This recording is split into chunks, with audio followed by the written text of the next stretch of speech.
So in this problem, we're given another literal equation. This time it has three variables. And again, we're not told any numerical values now, but we are told to solve for the variable, in this case, w. So as we solve for the w here, we want w by itself. So we begin by saying, well, we got to get rid of the 2l. It's being added, so let's subtract that from both sides. So we subtract the 2l from both sides. Again, p minus 2l, those are not like terms, so we're not able to do anything with it. So it just stays as p minus 2l. Now w is not quite by itself yet. We still have the 2 in front. So we turn around and divide the equation by 2.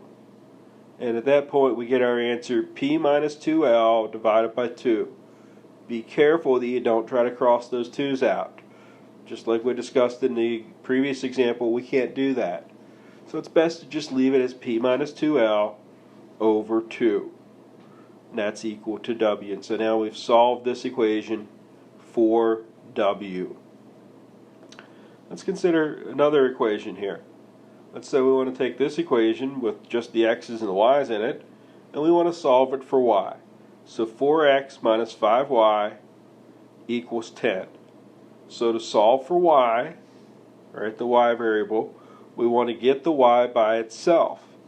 So just like we've done in equations before, we want to move that 4x over to the other side by subtracting it. So we subtract a 4x from both sides, and then on the left hand side we'll have just minus 5y. On the right hand side we'll have 10 minus 4x.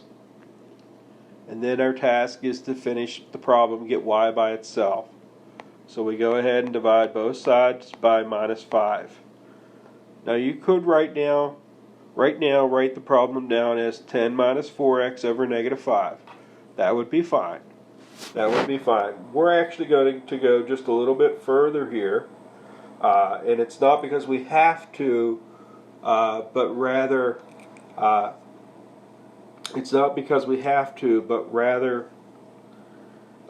because later on we're going to need to write it in this extra format. So what I'm going to do is what I did before, which is break it apart. 10 over negative 5 minus 4x over negative 5, and simplify both of those.